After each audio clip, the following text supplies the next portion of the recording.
एक युद्धपोत कराची के तट पर खड़ा है और पूरी दुनिया की नजरें उस पर टिकी हैं।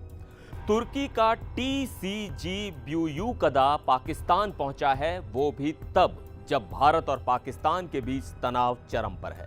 लेकिन रुकिए, दुनिया के 57 मुस्लिम देशों में से सिर्फ 2 ही पाकिस्तान के साथ खड़े हैं। बाकी सब कहां गायब? ये क्या वैश्विक मंच पर शर्मिंदगी का नया चैप्टर है? क्या है पूरा मामला, आइए समझते हैं। नमस्कार, मैं हूं सिद्धार्थ प्रकाश। 4 मई 2025 को तुर्की नौसेना का युद्धपोत TCG कदा कराची पोर्ट पर पहुंचा। यह कोई साधारण जहाज नहीं, ये आदा क्लास ASW कॉर्वेट है जो पनडुब्बियों को खोज कर तबाह करने में माहिर है। लेकिन इसका कराची में होना इतना अहम क्यों है? क्योंकि भारत और पाकिस्तान के बीच तनाव अपनी चरम सीमा पर है। 22 अप्रैल को जम्मू कश्मीर के पहलगाम में हुए आतंकी हमले में 26 लोग मारे गए। भारत ने इसके लिए पाकिस्तान को जिम्मेदार ठहराया। जवाब में भारत ने सिंधु जल संधि निलंबित की, कूटनीतिक संबंध कम किए और पाकिस्तानी नागरिकों के वीजा रद्द कर अटारी बॉर्डर बंद किया। और पाकिस्तान ने कराची और लाहौर के ऊपर से अपना एयर स्पेस बंद कर दिया। अब जरा दुनिया के मुस्लिम देशों की बात करते हैं। ऑर्गेनाइजेशन ऑफ इस्लामिक कोऑपरेशन यानी OIC के मुताबिक दुनिया में 57 मुस्लिम देश हैं, जिनमें से 49 में मुस्लिम आबादी 50% से ज्यादा है। सऊदी अरब, इंडोनेशिया, ईरान, मलेशिया, कतर, ये कुछ ऐसे देश हैं जिनके पास पैसा, ताकत और वैश्विक रसूख है। लेकिन इस तनाव में सिर्फ 2 देश, तुर्की और अजरबैजान, पाकिस्तान के साथ खड़े दिख रहे हैं। और बाकी 55 देश वो या तो चुप हैं या भारत के साथ अपने व्यापार और डिप्लोमेटिक रिश्तों को प्राथमिकता दे रहे हैं। अब ये कोई छोटी बात नहीं, ये वैश्विक मंच पर पाकिस्तान के अकेलेपन की तस्वीर है। पाकिस्तान की नौसेना ने TCG कदा के इस दौरे को गुडविल विजिट बताया है, यानी दोस्ती का दौरा।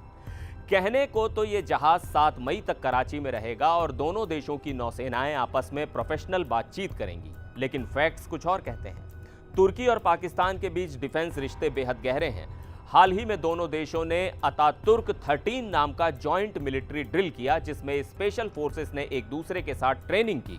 इसके अलावा 2022 में $1.5 बिलियन की डील के तहत तुर्की पाकिस्तान के लिए 4 मिलजेम कॉर्वेट्स बना रहा है। पहला जहाज PNS बाबर पहले से ही तैयार है। लेकिन अब सवाल यह है, क्या कराची पहुंचा तुर्की का जहाज वाकई सिर्फ दोस्ती का मैसेज लेकर आया है? यह वही जहाज है जो मलेशिया और ओमान के बाद कराची पहुंचा। और टाइमिंग देखिए, जब भारत ने पाकिस्तान के खिलाफ सख्त कदम उठाए और पाकिस्तान ने कराची के पास मिसाइल टेस्ट की तैयारी की, इससे पहले तुर्की का C-130 विमान कराची में उतरा था, जिसके बारे में अफवाहें उड़ी कि वो मिलिट्री कार्गो लाया है। तुर्की ने इन खबरों को खारिज किया, लेकिन इतने सारे इवेंट्स एक साथ, ये महज इत्तेफाक तो नहीं हो सकता। लेकिन ये पहली बार नहीं है जब तुर्की ने पाकिस्तान का साथ दिया। तुर्की ने पहले भी कश्मीर मुद्दे पर पाकिस्तान का समर्थन किया है, खासकर यूनाइटेड नेशंस और ऑर्गेनाइजेशन ऑफ इस्लामिक कोऑपरेशन जैसे मंचों पर। अब ये कोई छुपी बात नहीं कि तुर्की के राष्ट्रपति रेसिप तैयब एर्दोआन का पाकिस्तान प्रेम किसी इश्क से कम नहीं। मिसाल के तौर पर साल 2019 UNGA में कश्मीर का मुद्दा उठाया। जब भारत ने जम्मू कश्मीर से आर्टिकल 370 हटाया तो दुनिया भर में पाकिस्तान ने इसकी खिलाफत शुरू कर दी। लेकिन तुर्की इकलौता मुस्लिम देश था जिसने UN में भारत के खिलाफ बोलने की हिम्मत दिखाई। एर्दोआन ने संयुक्त राष्ट्र महासभा में भाषण देते हुए कश्मीर का जिक्र किया और कहा कि वहां 80 लाख लोग घिरे हुए हैं, उन्हें शांति और न्याय चाहिए। ये वही लाइन थी जो पाकिस्तान के पूर्व PM इमरान खान दोहरा रहे थे। साल 2020 फिर से UNGA में कश्मीर पर बयान। एक साल बाद 2020 में भी एर्दोआन ने कश्मीर पर फिर से बोला। उन्होंने कहा कि कश्मीर एक जलता हुआ मसला है और वहां के लोग दशकों से मुश्किलें झेल रहे हैं। उन्होंने कश्मीर को सीधे डिस्प्यूटेड टेरिटरी बता दिया, यानी भारत की संप्रभुता पर सवाल खड़ा कर दिया। OIC में भारत के खिलाफ पाकिस्तान का साथ। तुर्की ने कई बार OIC यानी ऑर्गेनाइजेशन ऑफ इस्लामिक कोऑपरेशन जैसे मंचों पर भी भारत के खिलाफ बयान दिए।